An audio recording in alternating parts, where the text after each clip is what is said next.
it's that time for a new lesson. And today we're stationed up in the weight room. Not really the weight room. We're in the house, just like this lesson is in the house. And we're going to take a look at HIV and AIDS. Again, up top, you can see the emails for all of the teachers if you need to contact us. Also over here, make sure you check Google Classrooms frequently. We're going to talk about HIV and AIDS today. They basically are one and the same, and just like always, we're going to pop this thing up to full screen. So what does HIV stand for? It stands for Human Immunodeficiency Virus, immunodeficiency being one word. So what does HIV do to the body?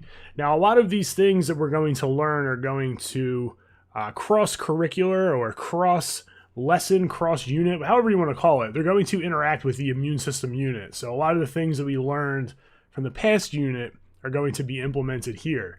So what HIV actually does, it goes in and it infects the T cells. It uses that cell in order to reproduce. And remember, the T cells stimulate other cells to produce antibodies to begin fighting off infectious diseases.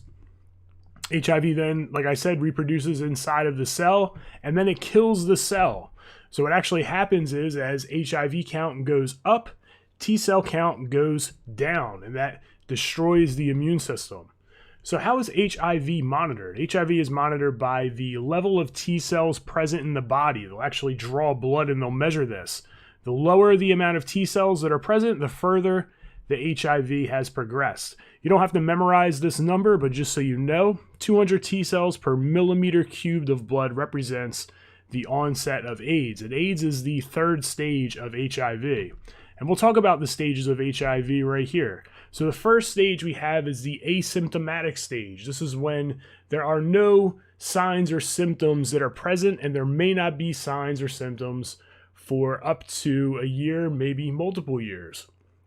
Now, when someone first contracts HIV, the only thing they'll experience are flu-like symptoms. So if they have a runny nose, sore throat, fever, all of those things that most people would, associate with the flu, those are going to be the types of symptoms that they'll have. And obviously most people, when they have the flu, they don't associate it with HIV. So oftentimes it goes unnoticed. Then we have the symptomatic stage. This is when symptoms of the disease are now present. So we'll have weight loss, persistent fever, diarrhea, and fungal infections oftentimes are common. Now, have you ever heard of the saying that there's a fungus among us? Well, if you haven't, now you have. And there's fungus all over the place. And our body, because our immune systems, when we're healthy, are so good, we're just able to fight off this fungus rather easily. But people that have HIV and have compromised immune systems, they're not able to do so. The third stage of HIV is AIDS, and AIDS stands for Acquired Immune Deficiency Syndrome. AIDS is the progression after the symptomatic stage, so it is the third stage of HIV. Even more symptoms are experienced during this time, and at this time, a person is susceptible to diseases and infections that a normal person would not be susceptible to. And this is, again, because of the compromised immune system. Opportunistic infections. These are the infections that take the opportunity to infect someone when they have a lowered immune system. Oftentimes, when someone dies of AIDS, they'll say that they died of HIV-related complications or AIDS-related complications. It's because they don't actually die from AIDS or HIV. They die from a disease that their body can no longer fight off. Typically, this comes in the form of pneumonia, but it could be a whole bunch of different other things as well. But in most cases, it is pneumonia.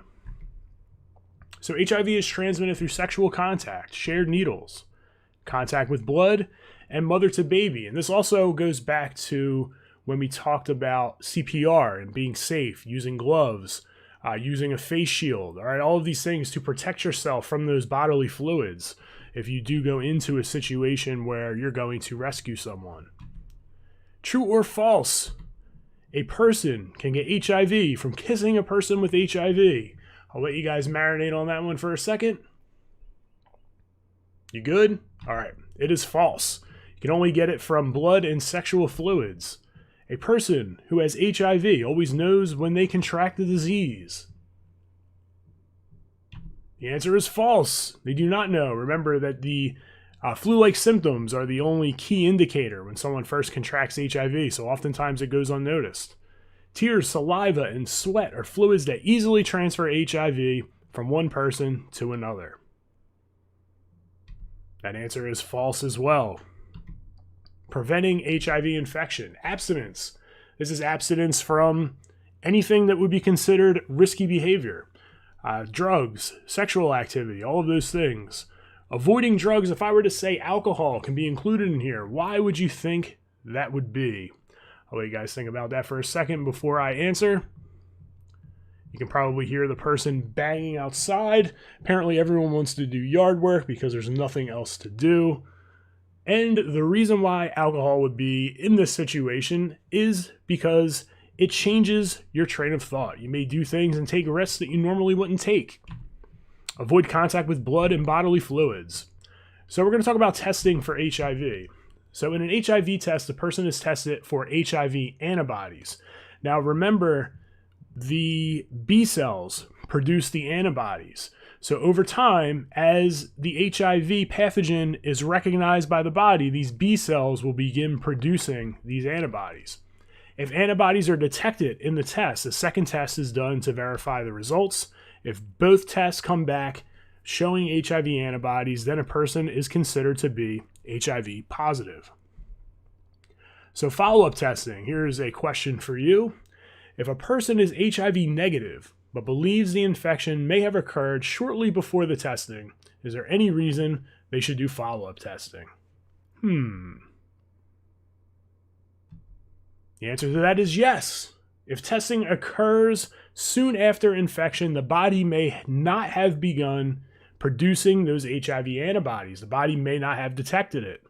So follow-up testing is encouraged if the risky behavior was recently, done before the test. So you have to make sure that those antibodies are present, or else you're going to get a false negative. Critical thinking. We're just going to talk about this. A person can be tested by a doctor or through an anonymous mail-in testing system. What would be the advantage and disadvantage to each of these two systems? We're not going to write a paragraph. We're just going to discuss it. So we have the first way, the typical way. Someone would go into their doctor. They talk to their doctor. The doctor could draw blood, and then, they get results after sending out the blood. You could do it in an anonymous way. There are anonymous ways. You can sign up online. You can do it through phone.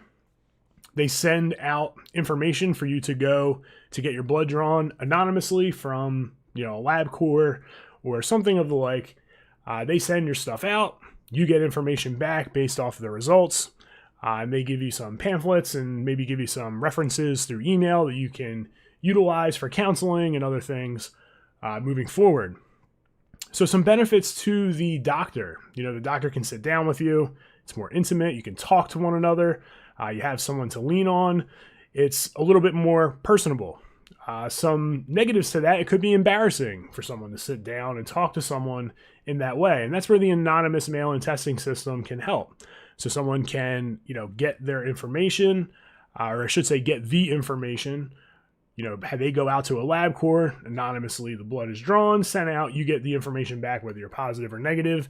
You do get references in order to, handle certain things as far as your, mental capacity at that point, as well as treatments and helpful ways to live with HIV, but it's less intimate. You don't have somebody to sit down and talk to. They do give you the resources to reach out if you do want to talk to someone, but you don't have that immediately right there at your disposal. So there's some benefits to both, some negatives to both, and those are the positives and negatives. So that is the end of the unit. Not super long. We're going to go, boom, with the small screen. Hopefully, as you see here, you didn't space out, during the lesson because we are on the moon. But hopefully you got it. There are going to be some assignments associated with this, so you'll complete those. There is an HIV test, and this is the last unit for health. So bravo, we're going to be in phys ed at the conclusion of this unit. So you'll get all the information for phys ed, very soon, as soon as we're finished all of this stuff. So as always, make sure you check Google Classrooms. Up top, we have the emails for the teachers if you'd like to reach out to us. Also, Google Classrooms, you can message us right on there. All is good. If you have any questions, let us know, and I hope you're ready to continue learning.